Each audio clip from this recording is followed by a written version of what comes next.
Hier sind wieder Joe und Andy von Enjoy Magic. Und willkommen zur Enjoy Magic Review. Warum hat sich Andy gerade fast verhaspelt? Weil er ziemlich aufgeregt ist. Los, Andy! Ich habe $1. Ich habe noch nie $1 performt, das ist das Ding. Und dann auch, ich falte meinen Dollar so ein bisschen. Oh, das ist schwierig. Ein bisschen. So ein bisschen, ja. Und Achtung. Joe, kannst du mir mal die unsichtbare Lochzange geben? Kannst du mal ein Loch da reinmachen? Okay, es ist ein Loch hier drin. Wir haben leider keine echte Lochzange. Aber was wir mit diesem Loch probieren, das Loch einmal hier runter. Wow. Nach oben. Ja, im Prinzip. Achtung, wir können das auch wieder zurück machen. Wow. Ich weiß nicht, ob das auf Kamera so gut ist, aber lass es mal verschwinden. Keine Ahnung. Was? Verschwinden?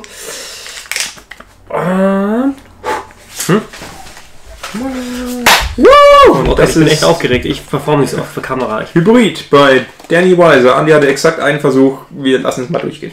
Okay, du musst irgendwas drüber blurren, wenn ich was geflasht habe. Sonst gibt es wieder böse Kommentare und da fürchte ich mich so vor. Genau. Ein geliehener Geldschein wird mit einem Loch versehen. Das Loch bewegt sich einmal rüber und ihr schnipst es quasi wieder zurück. Sieht ziemlich cool aus für Videos, muss ich sagen. Sieht wirklich cool aus für Video. Und ist tatsächlich ein geliehener Geldschein. Wir haben nämlich keinen $1 im Haus und danke an meine Freundin, die mir den geliehen hat. Super Sache. Danke, Lisa. Genau. So, ja. Was braucht ihr? Ihr braucht tatsächlich einen geliehenen Geldschein. Es ist mittlerweile, es sieht zwar aus wie eine DVD-Hülle, aber es ist tatsächlich ein Download-Link. Sie haben einen Download-Link in die DVD-Hülle gepackt. Verdammt, sind die raffiniert. Wir schon mal. Das habe ich aber von Sense.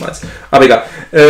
Und ihr könnt es aber mittlerweile auch, haben sie es abgedatet, dass ihr das Gimmick, dass das in Dollars auch in ein Umbau-Tutorial.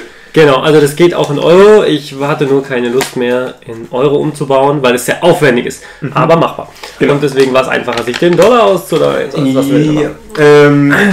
Hier ist es witzig. Each gimmick is hand-built to last for 1000 performances. Jein. Also nach 10 Mal, als ich es hatte, ich weiß nicht, wie oft davor ist es bei mir, ich muss das kleben, aber mit ein bisschen Brit, kein Problem. Ja. Es ist wirklich sehr, sehr gut gebaut, das muss man sagen.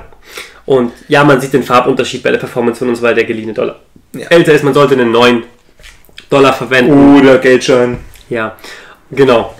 Ja, die Lochzange ist jetzt nicht dabei, was ich aber denke, dass ihr bräuchtet. Ich stelle es mir eher für Instagram vor. Ja, es sagt er, glaube ich, sogar auch, oder? Ja, aber es steht ja hinten drauf ja eigentlich dieses, warum sollte man sich den Geldschein leihen und unterschreiben, wenn man es für eine Kamera macht. Es ist aber eher ein Instagram-Ding. Sehe ich auch, weil es so schön visuell ist. Weil ich muss sagen, in einer Live-Situation finde ich den Effekt nicht so krass, weil ich habe jetzt die Story nicht mehr im Kopf, die dabei war, aber anyway, so, pass auf, ich leihe den Schein, ich mache ein Loch da rein und jetzt schiebe ich das Loch rüber. Boah, krass. Also ich weiß nicht, das ist wieder so ein Zauberer-Ding. Ja, er verwendet auch einen Stift zum Beispiel, um ein Loch reinzumachen. Okay, ich nehme einen Stift, mache ein Loch rein und ich schiebe es drüber. Boah, krass, aber ich glaube, dass Zuschauer so sind, cool, nett, aber nicht so, wow. Ich glaube, für den Zuschauer, der erkennt das auch nicht so richtig. Ich meine, wir Zauberer sitzen da und denken, okay, er hat ein Loch gemacht, wie bewegt das? Wow, das sah visuell aus. Das denke ich eben auch. Aber für Zuschauer ist das nicht so. Ich kann mir einfach nicht vorstellen, Alter, gestern in der Bar war dieser krasse Zauberer, der hat in meinem Geldschein Loch von da nach da geschoben. Es kommt drauf an, glaube ich, wie man es macht. Also es gibt aber leider sehr, sehr viele Varianten davon, viele mit Karten. Jetzt hier mit dem Geldschein, ich weiß es nicht. Ja, also, ja, ich werde damit tatsächlich nicht warm, muss ich ganz ehrlich sagen. Also für diese eine Verwendung, auf die wir schon eingegangen sind, für den Visual Magic, für Camera, Instagram Magic, was auch immer ein Video ist cool. Also für so ein Visual machen wir auch auf jeden Fall noch damit, wink wink Instagram. Und genau. Ich gebe ihm 4 Punkte. Ich hau jetzt einfach mal raus, ich gebe ihm 4 Punkte. Ich finde, es hat Fehler. Es ist jetzt nicht so der pralle Effekt. Ja, deswegen. Ja, ich bleib dabei. 4 Punkte ist gut. 4 Punkte, es reicht gerade für die Instagram-Performance. Vielleicht schaffe ich das, die gleichzeitig mit diesem Video raushau. We will see. Okay, gut. Ja, das war's. Willst du noch was sagen? Hybrid. Und jetzt sind wir wieder zur Mitte der Review. Ja, zur Mitte der Review. Wir hatten das Thema gerade, deswegen haben wir uns spontan entschlossen, das weiterzuführen. Und zwar Instagram. Wir haben viele so visuelle Sachen jetzt und wir werden die auch auf unserem Instagram-Channel enjoy_magic raushauen. Ihr könnt, da könnt ihr mal vorbeischauen, das sieht man vielleicht auch mal den Sneak Peek, was demnächst so erscheint oder ja, würden uns freuen. Ihr könnt auch mal in die Kommentare schreiben, was ihr auf Instagram so macht. Dann schauen wir da mal durch und folgen dem einen oder anderen. Interessiert euch immer, wie ihr Zauberei auf Instagram so umsetzt, weil es nicht so leicht ist, wie man oft denkt. freuen wir euch, dann sehen wir uns auf Instagram und hier machen wir weiter mit dem nächsten Produkt. Als nächstes Produkt haben wir von Eric Tate Ultra Lucky Coin. Bam, sieht ziemlich klein aus, ja, aber ziemlich cool gemacht. Der Effekt, Andi, weißt du noch? Der Effekt, die Effekte. Die Effekte. Naja, eigentlich ist der Effekt immer gleich, die Umsetzung ist verschieden. Schwierig. Ihr habt einen Lucky Coin aus einem Casino, ihr spreadet ein Kartenspiel auf, ihr legt den da drauf und ihr wettet, dass die davor vom Zuschauer ausgewählte Karte unter dem Coin ist. Der Zuschauer ist... So habe ich es in Erinnerung. Wir machen es mal so. Dann erzähle ich dir, damit es so richtig geht. Ich habe es auch performt. Der Zuschauer wählt eine Karte aus und ihr sagt zum Zuschauer, dass ihr den Pokerchip darauf verwettet, dass am Ende die Karte unter dem Pokerchip ist. Und wenn der falsch liegt, ja, 100% hast du das so gesagt. Genau.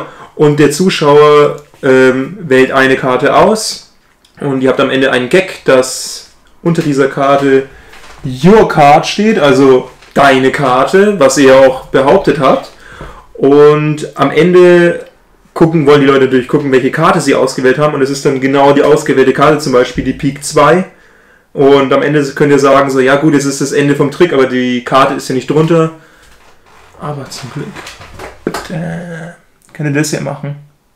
Und das können die Zuschauer untersuchen, ist drauf. Es ist noch eine weitere Münze dabei, wo das dann geschrieben ist, aber das ist eher auf Englisch, für uns jetzt nicht so performbar.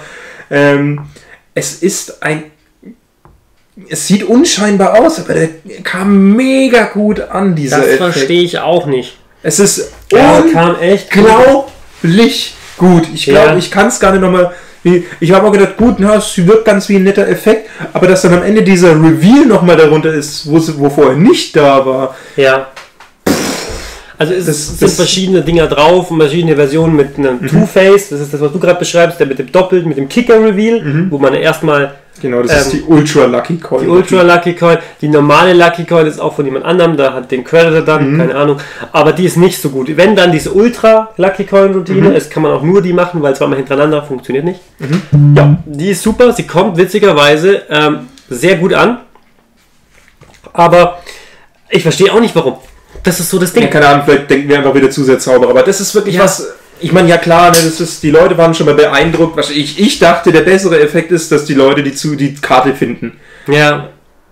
Aber es ist ja nicht. Das ist, dass ihr die Karte quasi, dass die da darunter auftaucht. Und ich schwöre es euch bei Gott, das haben wir performt. Und die Leute sind danach hergegangen und haben die anderen Karten ausprobiert, ob das vielleicht eine elektronische Münze ist, die dann sich immer scannt. Das ist unglaublich witzig. Und dazu muss ich sagen, der Trick heißt Ultra Lucky Coin. Aber ich hatte mit diesem Trick so unglaubliches Glück, das könnt ihr euch gar nicht vorstellen, ja? Zum einen haben der eine Zuschauer tatsächlich, ich meine, 1 in 52 Mal findet der Zuschauer wirklich seine Karte. Ihr müsst einen kleinen Move machen, der aber hier super in einem Off-Feed-Moment ist, dass selbst der das nicht kann, den Move, ja, weißt du, welchen Mann? Ja, den Move. Den Move. Ja, selbst der kann es. Das ist null Problem, weil es ist so ein Off-Beat. Eric Tate erklärt das auch super. Und ich muss in 1 in 52 Mal wird der Zuschauer die Karte so finden und ihr könnt es so fair spielen. Das habe ich dann auch gemacht. Nach 3 Performances kam das. Und dann später wollte jemand so, darf ich abheben? Und ich so, na gut, finde ich schon einen Weg drumherum. Und er hat exakt da abgehoben, wo er sollte. Das ist... Aber ihr könnt mit dem Glück, das ist nicht dabei, das Glück. Das ist nicht dabei, das heißt nur Ultra Lucky Coin, aber das ist... Ich fand's so witzig, ich habe das mega gefeiert. Ein paar Dinge ist auch noch dabei. Erstens, es steht Your Card hinten drauf und nicht deine Karte. Könnt ihr aber überkleben. Könnt ihr überkleben? Ja, klar, da könnt ihr was anderes überkleben. Müsst ihr überkleben, das ist die Lösung. Und was ich ein bisschen komisch finde, er sagt, er verwettet diesen Chip, weil es ein $10.000 Chip aus einem Casino, und das sieht aber nicht aus wie ein $100.000 Chip. Nee. Was ich aber auch gemacht habe, es steht das Marinero Casino drauf. Ja. Ich habe einmal die Performance gemacht, die Leute glauben euch das. Ich habe gesagt, das ist aus dem Marinero Casino, dürften 50 oder $100 sein. Ich weiß das jetzt gar nicht. Klar, du musst jetzt hinfliegen, aber würdest du bekommen. Okay. Das funktioniert. Was ihr auch machen könnt, geht auch drauf ein, ihr könntet hier jetzt auch nicht nur deine Karte draufschreiben, sondern zum Beispiel die Herz 4 draufkleben. Einen kleinen Sticker. Kleine Sticker gibt es zu kaufen übrigens, ja, könnt ihr mal. Und dann habt ihr einen doppelten Reveal. Quasi die Herz 4 und dann die Pik 2 und am Ende ist alles untersuchbar. Das geht auch noch drauf ein. Ich finde tatsächlich, Andi, erzähl du nochmal ganz kurz was. Also, was soll man dazu sagen? Es ist halt so eine coole Street-Magic-Routine auch. Ja, aber ihr braucht einen Tisch. Aber er braucht einen Tisch mit Karten auffächern, ja. Stimmt. Aber trotzdem, es ist so ein cooler Trick, den man dabei hat, so eine Kleinigkeit, man hat diesen Poker-Chick, man hat ein Kartenspiel dabei. Es ist Pack Small, Plays Big, würde ich es fast bezeichnen. So, jetzt kommen wir zum anderen Ding, Andi, ohne hinzugucken. Ja. Was schätzt du, was es kostet? Ich habe schon hingeguckt. Ja. Es kostet 40 € um den Dreh, 42. Ist viel, aber ich behaupte jetzt auch mal, das dürfte auch eine ganze gute Zeit lang halten. Das ist gemacht, um zu funktionieren. Und das ist tatsächlich was, die Leute glauben das irgendwie nicht. Das so funktioniert auch der Reveal am Ende. Das ist was, ich weiß nicht, ob wir das da eine Performance haben, dann schneiden wir sie drüber von mir. Haben wir nicht. Haben wir nicht, nee. Aber die Reaktionen sind ganz komisch unbeschreiblich. Ich verstehe nicht auch, weil man meint so, ja, ist nicht so besonders und dann performt man und dann, also das ist vielleicht was, man echt eine Chance geben muss. Ja, also ich gebe dem Ganzen 7,5 Punkte, weil ich finde, die Idee ist gut, ist auch interessant, aber mit diesem Auffächern und so weiter habe ich jetzt nicht immer so die Gelegenheit. Ich denke es mir aber in so einer Partnershow oder auch an einem Tisch, stelle ich es mir ganz gut vor. Ihr habt diesen wirklich coolen Gag, das mit dieser deine Karte, da habe ich ja behauptet, bla bla bla, kommt echt gut an. Ja, ich bleibe bei 7 Punkten. Ich finde es auch cool, mich haben tatsächlich nicht das Produkt, das war eher so, sondern die Reaktion überzeugt. Ja. Und ich will jetzt noch ausprobieren, auf jeden Fall. Wenn ich dass dann die Punkte auch hochgehen. Ins Repertoire. Weiß ich nicht, es ist nicht so die Routine, die ich... Ja, aber ihr müsst nur das hier dabei haben, das nimmt nur Platz weg. Also To-Go-Routine, einfach einen Geldbeutel tun, wenn man ein Kartenspiel dabei hat, so als kleiner Bonus, geile Sache, doch, auf jeden Fall, 7 Punkte von mir. Für Anfänger, denke ich mal, ist es jetzt ein bisschen teuer, aber ich würde es sogar fast einem Anfänger empfehlen. Ja. Gerade für den Move, den ihr dabei lernt, den Eric Tate auch super erklärt, aber da habt ihr perfekt in der Routine einfach eine Möglichkeit, diesen Move zu üben, weil kein Zuschauer wird da jemals drauf kommen, selbst wenn ihr es schlecht macht. Der Move ist echt ein Filetstück. Ja, also wir wollen jetzt nicht sagen, was es ist. Ja. Ich meine, viele werden wahrscheinlich darauf kommen, aber es ist so wie ein Double Lift. Also, wenn ihr einen Double Lift machen könnt, aber ihr müsst nicht den hier machen.